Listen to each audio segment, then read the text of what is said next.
Comme à son habitude, le mouvement des étudiants panafricains de l'Université de Saint-Louis du Sénégal, MEPU, est en fait, en célébration, en commémoration des indépendances africaines. À 65 ans, âge de vérité et de vérification, le continent est à la loupe des panafricains. À travers cet écrit, les Afriques, les contraintes ou embûches du continent et une prospection solution sont esquissées. Après, l'Afrique de l'Ouest, un adulte mal dans son âge, de la prévalence de l'instabilité politico-militaire face à la pertinence de la piste fédérale Kanté, 2010, Nanterre Paris X, 50 ans des indépendances, la quintessence du débat des panafricains, aujourd'hui Kanté, 2020, suivi de 60 ans des indépendances africaines. Entretien avec le responsable scientifique du mouvement des panafricains de l'Université de Saint-Louis Kanté, 2020, Aminata.com. Le responsable scientifique du MEPU marque le moment, affûte les arguments et balise l'horizon vers un retour radieux à notre passé prestigieux fait de grands ensembles,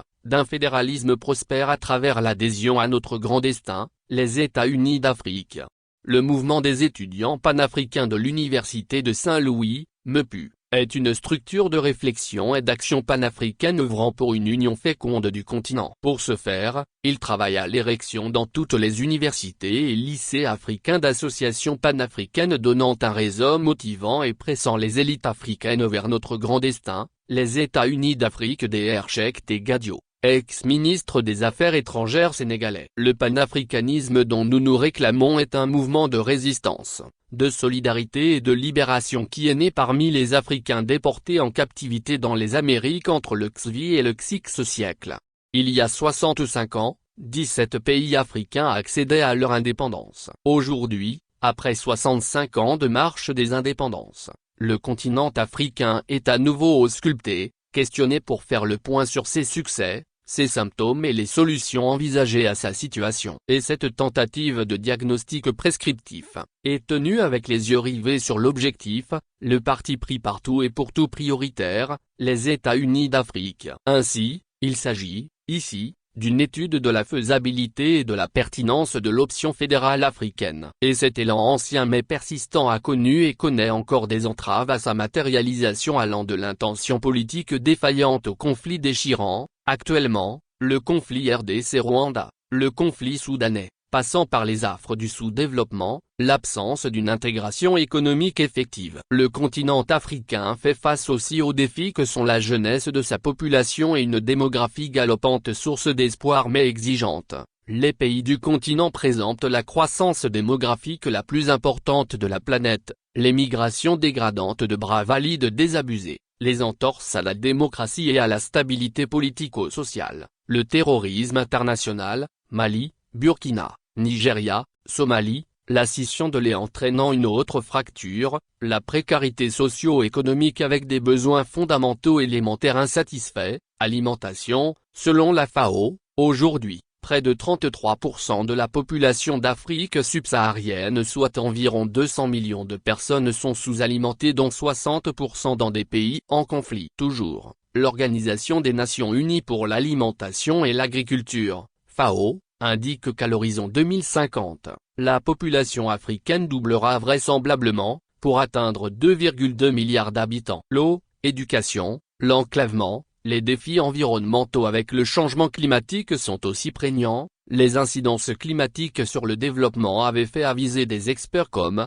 Pierre Ozier, 2010, que d'ici 2020, les rendements de l'agriculture pluviale allaient chuter de 50 degrés avec comme conséquence notable d'un tel fait, une augmentation des mouvements volontaires communément appelés migrations.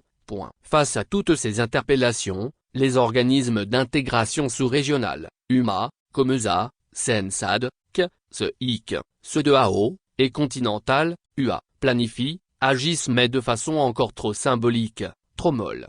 En effet, malgré des avancées, loi devenue l'UA en 2002 et les organes panafricains sont souvent dans une position protocolaire quasi inefficace. L'organe panafricain fait avec un défaut de moyens de ses ambitions formule de Mitterrand, une observation, délibération et arbitrage stérile. Les moyens financiers et armés sont des manquements souvent ressentis. Si on prend l'exemple du président de la commission de l'UA sortant, le Tchadien Moussa Faki, On voit un leader très au fait de la donne africaine mais se conduisant tel un journaliste, un observateur. Or l'organe fédéral devrait avoir une prise sur la réalité, donner le tempo. Dans ce sens, un tribunal arbitral continental avec une force contraignante d'imposition des résolutions est un besoin urgent comme en témoignent les conflits RDC et Rwanda, celui soudanais où des belligérants martyrisent entre deux feux des populations civiles sans crainte de représailles.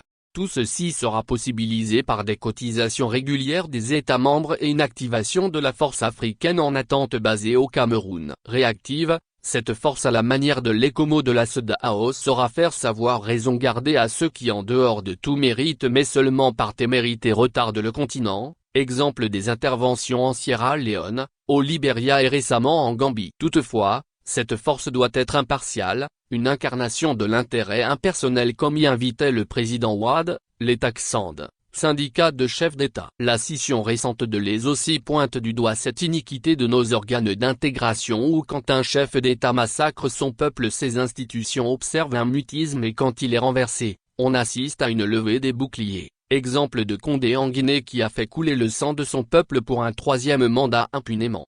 Aujourd'hui, le fédéralisme, l'union prônée par nous panafricains est la solution à notre équation car allant avec une compensation des disparités et carences localisées d'où une intégration et un aménagement. Ils seront une mutualisation, une solidarité d'où plus de force, de sollicitude dans un continent où le passé fut fédérateur et l'histoire avec ses séquelles est unificatrice. L'Afrique, dans sa marche, a connu et connaît des conflits déchirants, fractionnistes qui sont aussi une motivation supplémentaire à l'union préservatrice, exemple de l'Afrique de l'Ouest souvent instable, les États ouest-africains avaient une forte propension à la violence politique PMC Govan et Johnson, 1984. En effet, l'unité contraire du conflit est aussi solution au conflit. Mais aussi, de bonnes nouvelles sont à relever du côté du Maroc, du Rwanda, du Cap-Vert, de l'Afrique du Sud avec d'encourageants progrès dans la marche de ces nations.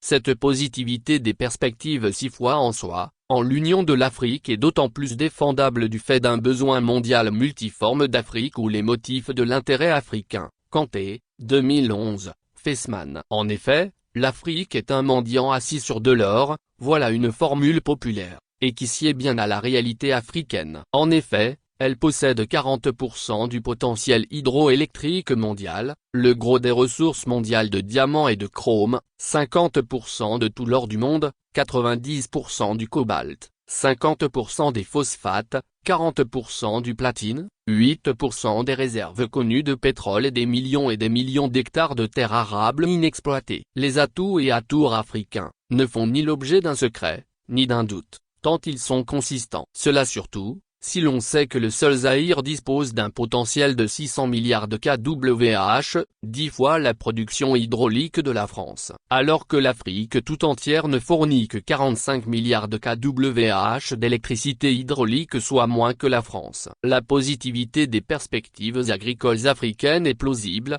de nos jours où, de plus en plus l'exigence de qualité, le désir d'agriculture propre mais aussi la non-rentabilité de l'intensification occidentale, l'épisode de déversement du lait en Europe par les éleveurs, surtout que l'UE régule les subventions à l'agriculture suivant ainsi les recommandations de l'homme coût effet obligé de la crise, augure de lendemain meilleur pour l'agriculture périphérique, africaine. Les fertilisants surtout occidentaux sont d'autant plus indexés que leur mal dépasse les consommateurs, mais nuit aussi à l'environnement qui se dégrade, connaît des difficultés de régénération, sol comme végétation sans parler des eaux contaminées. L'étendue du territoire africain est aussi en mesure de produire toutes les cultures selon différentes saisons nous révèle le défunt agronome sénégalais Moussa Seck, théoricien des agropoles. Le marché africain constitué d'environ 1,5 milliard d'habitants, avec une dormance industrielle, d'où une dépendance en production manufacturée pesante à l'Afrique,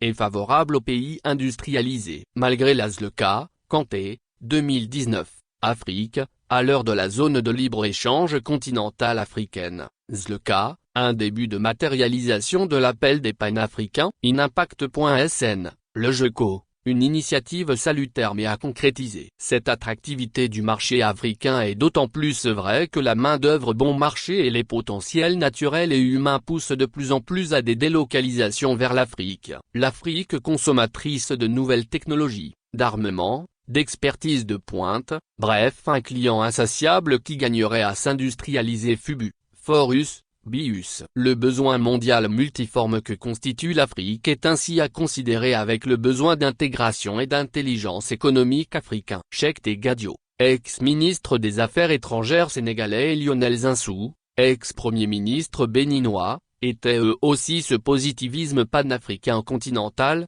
Gadio et Zinsou, 2023.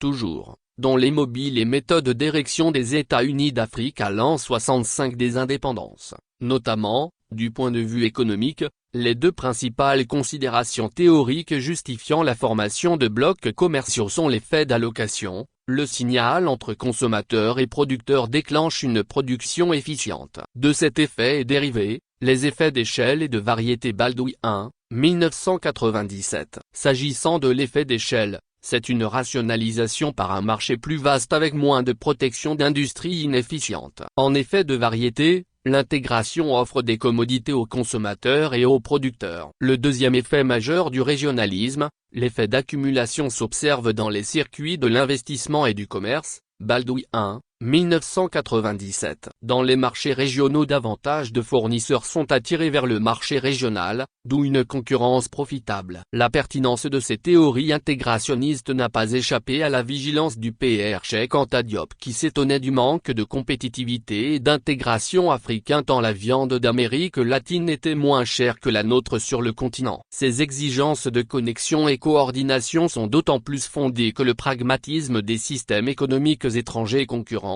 dans un monde globalisé, est redoutable, Cheikh Anta Diop, 1984. Cette fragilité économique du continent a été mise plus en lumière par le Covid-19 et le conflit ukrainien. Dans ce sens, l'État fédéral africain gagnerait beaucoup à gérer une portefeuille de redynamisation, modernisation, connexion ou actualisation des canaux de production économique grâce aux innovations scientifiques et techniques, donc d'intelligence économique. En effet, éparpiller la voie de l'Afrique ne peut aller loin, et elle se trouve contrainte au consentement face aux puissants regroupements. Ainsi, ce qui reste constant chez tous, est l'affirmation du professeur McTardif, 1984, pas de développement en Afrique sans intégration économique. L'intégration de la production un impératif pour l'Afrique.